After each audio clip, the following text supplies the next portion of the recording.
Yo, what's up, guys? We have the HOH coming back, which is a really good event, especially if you're a new player or returning player. If you missed a bunch of those, this is super nice. So I listed a whole bunch of them, which are potentially good.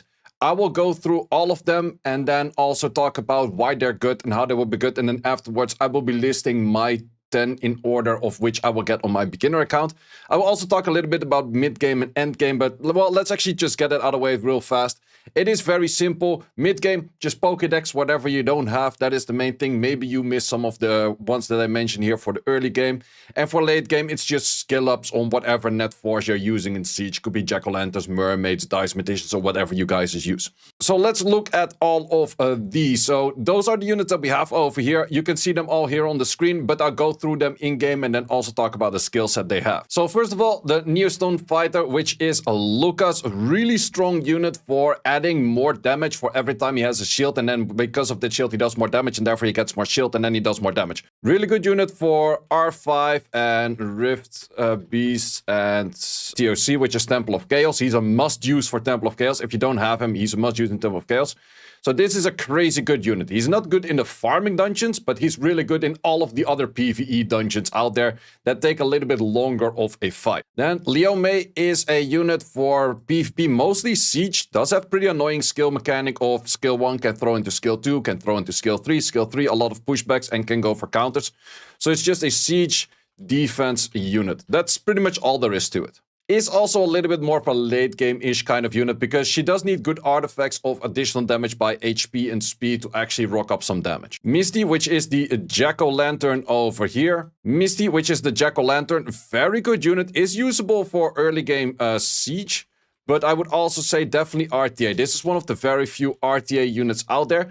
Does need good stats on Vampire and also additional damage artifacts by speed and HP. And why is he good? Well, he cannot be stunned, and he does get extra speed for whenever the enemy's turn ends. So at some point he gets a lot of speed. He has speed scaling on the S1 and on the S2, so he can rock a good bit of damage while vamping himself and also throwing more damage based on the additional damage artifacts. But more of a late game-ish unit as well. The Barbaric King over here is a really good unit because it is a unit for speed and it is a unit for defense. So it has the speed lead over here, so then we're talking for Siege defense, and this one was also Siege defense, and this is more Siege offense, I would say. So let's just call it like this, just to make things a little bit more consistent. Is a pretty good overall damage dealer, but he's mainly good due to the speed leads. Also more of maybe a late or like mid to late-ish game unit. This one is probably already used a little bit earlier than the other two because those two actually need good runes and artifacts. This one, not as much.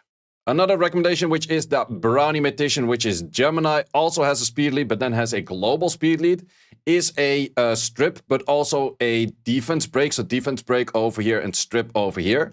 A lot of people do claim him as a bad unit because he never lands. Well, that's the issue if he first has to do an activation check on his strip and then has to do an activation check on his defense break. He has a double 15% chance to just straight up miss whatever accuracy you have. So in that case, if you already have a strip moving in front of him and he's a backup strip plus the defense breaker, he actually becomes pretty good. So I like to pair him in what I did in previous series on a Gemini plus a Tiana, and then it's actually pretty solid stripper. So that is going to be Arena off and Siege off unit. But in my opinion, really good one for that. Then next up, we have a few more maybes, and that's more of the case if you're what further in the game. The Ninja is pretty much good for one thing in particular, that is having a 30 lead on speed, which can boost up either a Theon or a Dova, and then you just make a nuker for a Julie or a Lucian or a Reno right after. So this is just a Siege offense unit, but it's only for Lucianing. So it's pretty particular on that one. The Rune Blacksmith is also a very particular unit itself. It is known as the Madeline. She's only good for, well, giving attack buff in here, but also extending buffs and lowering the duration of cooldowns over here. So she's actually only good in Temple of Chaos. Really niche unit, but it might be that one key piece that you're missing for like the Katarina team in the Temple of Chaos. The Joker, also known as Figaro, is a Siege defense unit. You could use the Siege offense, but it's not really that recommended. he has a fair bit of RNG to his table where he can go for strips, he can land bombs, he can do all kinds of annoying things. He's a little bit harder to kill because he could offset the damage and those kind of things. He's not super commonly used as the other defense units that I just mentioned, but it could be a defense unit that you're looking for. The Black Tea Bunny, also known as Jasmine, is very good for her skill 3. Her skill 3 is a defense break into a increase of cooltime. And then on the skill 2, based on how much attack bar you absorb, you also deal damage on the enemy, which is a fair strong hit right there. And that is mainly an arena offense and siege offense unit. You have to have a different unit strip for her in her place, but definitely a pretty strong unit right there. So I would maybe even put her outside of the maybes and put her right over there. Next up is Conrad. It is a siege unit in most cases. It does have the skill where it trades HP from your side towards the enemy. So if you have a very low HP unit on your side, you can trade that towards the enemy. It's mostly used on like nukers that kind of harm themselves, and therefore you trade that.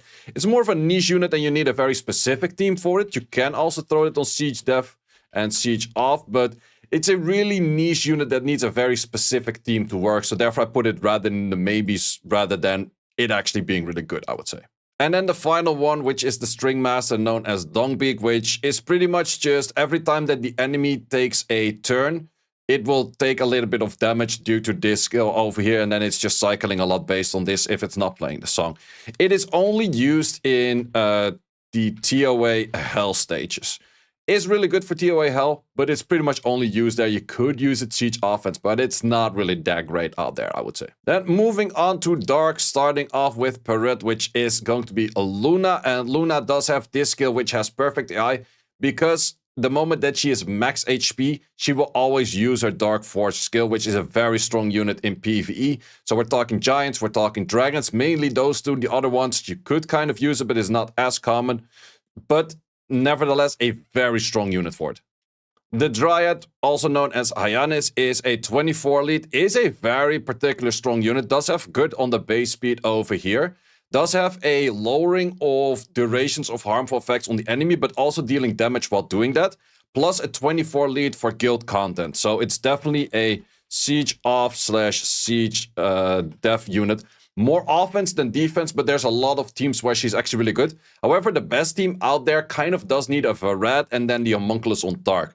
I'm not too sure if you can replace the Verad for any kind of other damage-dealing freeze or stun unit out there. I think you actually can. So for Siege Offense, I will definitely pick one up for Siege Offense over here because I think she's very, very strong for that. Next up, we have the Horus on Dark, which is Amduit, which is arguably one of the better free-to-play units, arena defense units in-game.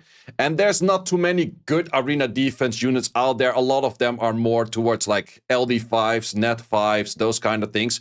So having that for a LD4 that is pick-upable is definitely a really good choice. Main thing why he's good is because he takes a turn, or he takes a tech bar the moment that an enemy just took a turn. So if a Tiana moves, this thing will get a tech bar. So he can cut the enemy, and then he can go for pushbacks, mostly paired on Despair, so he can also stun on that. Does have a strip in there. It is a pretty low chance on the strip, but he can disrupt turns and those kind of things, potentially stun something, strip something. And that is just a really good defense, annoying unit out there. For offense, you could kind of use it to put damage to it, but not that recommended. The Joker on Dark, also known as Liebly, not really a super common unit anymore, but Arena off and Siege off Bomber.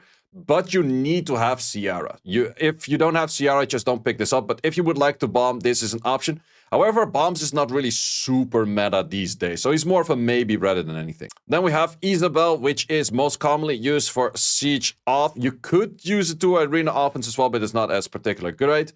It's mainly paired with a Gemini or any kind of strip that also has a defense break. She will give herself attack buff plus crit buff, and then she will nuke pretty hard on that skill 3. And I would say she's pretty good for Siege offense, so maybe worth a little bit more than the maybe set, I guess. And then the final one that I dropped in the maybe is going to be Monty. It's more of an annoying siege defense unit.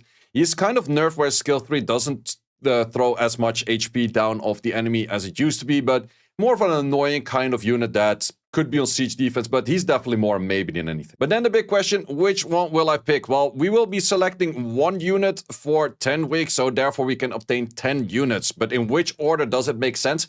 Well, in fair case, it is also depending on what do you want to focus on and what kind of playstyle do you like to play, plus what kind of units do you already have, but let's say what I would do. Okay, thought about it for a bit, but I think I will be taking Luna the Pirate first, and that is mainly for making giants and dragons easier. I definitely do want to pick up a Lucas, but Lucas, I can already do R5. I'm pretty sure I can make R5 within a day or two, sub 40 seconds. Rift Beast, I'm not really planning to do subjugation on or farm that much. So I do want to Lucas later, but I don't want to pick it right away. But what I'm going to do second is going to be a Horus, which might be a weird take, but I think having a decent to good arena defense helps you get more resources. You will get more crystals from your arena rush. You will get more rewards from your inter-server stuff and that kind of stuff going in. So I do think having an arena defense unit early on is really nice. So I will go for the Horus second.